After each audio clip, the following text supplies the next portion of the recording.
Hi there, today we are going to be looking at depreciation. Depreciation is the decrease in value of a fixed asset over time. Fixed assets are tangible, which means that you can touch it. They are pieces of property or equipment. Examples of fixed assets include buildings, furniture, machinery, and vehicles. In the graph on the right, we can see that as the age of the car increases, the price of the car decreases.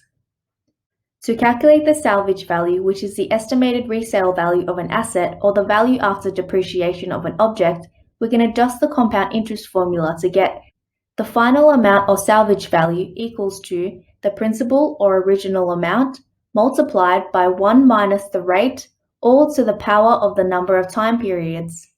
Let's take a look at a few examples. Here's our first example. You buy a phone for $800. It depreciates by 40% each year. Find the value of the phone after 1 year. Let's first write down the information that we know. We know the principal amount is $800. The rate is 40%. Let's rewrite that as a decimal. We'll get 0.4. N equals to 1. Our depreciation formula is A equals to P bracket 1 minus R to the power of N. To find the amount after 1 year, we'll substitute the values. We'll have 800 multiplied by 1 subtract 0.4 to the power of 1. Simplifying this gives 800 multiplied by 0.6. Therefore, the amount after 1 year will be $480. Part B, we want to find the value of the phone after 2 years.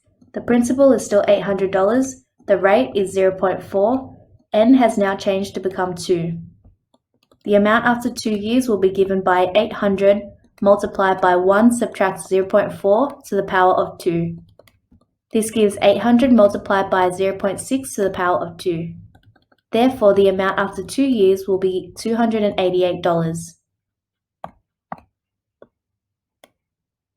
In Part C, we want to find the value of the phone after 3 years. Our principal is still the same. We have R is equal to 0.4, but N has changed to become 3. To find the amount after 3 years, we'll do 800 multiplied by 1 subtract 0.4 to the power of 3. This gives 800 multiplied by 0.6 to the power of 3. Therefore, the amount after 3 years will be $172.80. Here is our second example. After 5 years, a car is valued at $3,000. If the car depreciates at 9% per annum, how much did the car cost when it was purchased? Let's first write down the information that we know. We have N equals to 5. The amount after 5 years is $3,000. And the rate is given by 9%. We can rewrite this as a decimal to be 0.09. Our formula for depreciation is the amount equals to the principal multiplied by 1 minus R to the power of N. Let's substitute the values that we know. We'll then have 3,000 equals to P multiplied by 1 subtract 0.09 to the power of 5. Let's simplify the right-hand side. We'll then get 3,000 equals to P bracket 0.91 to the power of 5.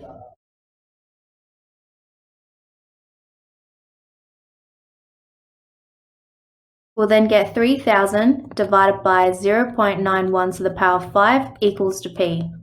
Therefore, we'll have P equals to $4,807.44.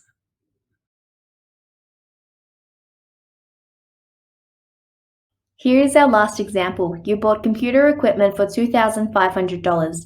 After 4 years, the equipment was valued at $1,280. Find the rate of depreciation. Give your answer correct to 2 decimal places. Let's first write down the information that we know. We have P equals to $2,500. N equals to 4 years. The amount equals to $1,280, and we are trying to find the rate. Our formula is A is equal to P bracket 1 minus R to the power of N. We will then get $1,280 equals to $2,500 bracket 1 minus R to the power of 4.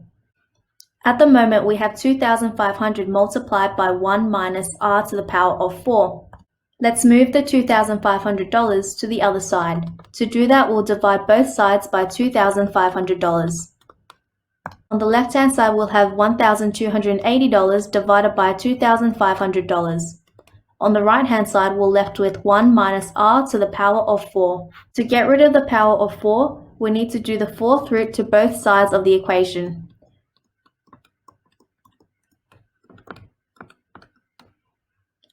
Now we need to rearrange the equation to make r the subject. We'll then get r is equal to 1 subtract the fourth root of $1,280 divided by $2,500. Our rate is 0.1541. Therefore, our rate is 15.41%.